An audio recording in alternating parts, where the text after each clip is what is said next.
क्या आप भी गाड़ी की टंकी फुल कराने के लिए तरस गए थे? क्या तेल की किल्लत और लंबी लाइनों ने आपकी भी नाक में दम कर रखा था? तो जेब संभालिए, क्योंकि आज यानी कि 1 जुलाई की सुबह से सब कुछ बदलने वाला है। पेट्रोल डीजल खरीदने पर सरकार ने जो कड़ा नियम और जो पाबंदी लगाई थी, वो आज यानी कि 1 जुलाई से हमेशा के लिए हटने जा रही है। जी हाँ, बड़ी खबर है ये। अब आपको पेट्रोल पंप पर जाकर लाइनों में नहीं लगना होगा और न ही तेल के लिए तरसना पड़ेगा। आज 1 जुलाई से बड़ी खबर सामने आई है, जहां आप अपनी गाड़ी में जितना चाहे उतना तेल भरवा सकते हैं।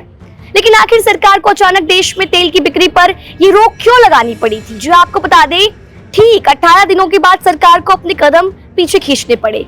इस पूरे मामले में क्या अपडेट है, क्या है खबर, आइए आपको विस्तार से बताते हैं। दोस्तों, दरअसल मिडिल ईस्ट में जो जंग छिड़ी हुई है, इसकी वजह से पूरे देश में, पूरे दुनिया भर के तमाम देशों में, भारत समेत तमाम देशों में कच्चे तेल यानी कि क्रूड ऑयल की कीमतों पर भारी असर देखने को मिला था। तेल के दाम काफी ज्यादा महंगे हो गए थे। इस बड़े संकट के बावजूद सरकार ने आम लोगों के लिए कई दिनों तक पेट्रोल डीजल के रिटेल प्राइसेस यानी कि जो खुदरा दाम होते हैं वो नहीं बढ़ाए थे। आम आदमी के लिए तो बड़ी राहत थी, लेकिन तेल बेचने वाली कंपनियों को लगातार भारी नुकसान हो रहा था, क्योंकि वो महंगे दाम पर तेल खरीद कर जो है पुराने सस्ते दामों पर बेच रही थी। इसी बीच बाजार में फ्यूल की जो ब्लैक मार्केटिंग है, काला बाजारी जो थी, वो बहुत ज्यादा बढ़ गई थी।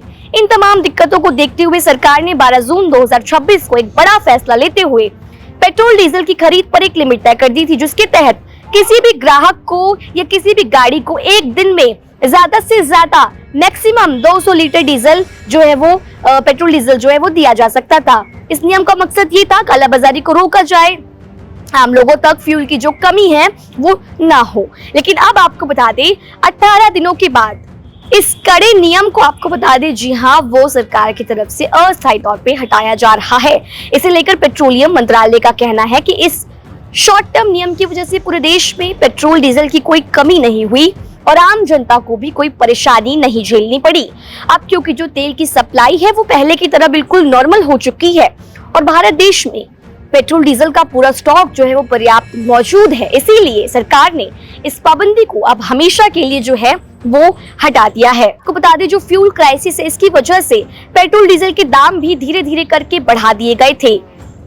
पेट्रोल के जो दाम है वो 100 रुपए प्रति लीटर पहुंच चुके थे, उससे भी ऊपर पहुंच चुके थे, जबकि डीजल के जो दाम है वो 95 रुपए प्रति लीटर से ऊपर पहुंच चुके थे। ये दाम धीरे धीरे करके 3-3, 2-2 रुपए, 1 रुपए करके बढ़ाए गए थे। आपको बता दें, मई के महीने में लगातार जो है बढ़ोतरी देखने को मिली थी, जून के महीने में भी बढ़ोतरी हुई। फ्यूल के साथ साथ गैस सिलेंडरों के दाम में भी जो है वो इजाफा देखने को मिला था। जो आपको बता दें, 19 किलो का जो कमर्शियल सिलेंडर होता है उसके दाम 3000 रुपए से ऊपर तक पहुंच गए थे। 5 किलोग्राम का जो छोटू सिलेंडर आता है उसके जो दाम है वो भी बढ़कर काफी ज्यादा कर दिए गए थे। इन लगातार बढ़ते दामों को लेकर विपक्ष ने सरकार पर जमकर सवाल उठाए थे, लेकिन भारी विरोध के बाद भी जो रेट है वो कम नहीं किए गए थे। लेकिन रेट तो कम नहीं हुए, लेकिन इसी बीच राहत की बात यह है कि अब वेस्ट एशिया के हालात जो है वो पहले से सामान्य बताए जा रहे हैं, जिसकी वजह से फ्यूल की सप्लाई एक बार फिर से पटरी पर लौट आई है। और इसी स्थिति को देखते हुए सरकार 1 जुलाई से फ्यूल खरीदने की जो लिमिट थी उसे पूरी तरीके से हटाने जा रही है। सरकार के इस फैसले पर आपकी क्या राय है और इससे आप पर कितना असर पड़ेगा? आपका क्या सोचना है? जो भी आपका कहना हो कमेंट बॉक्स में अपनी राय जरूर लिख कर जाए।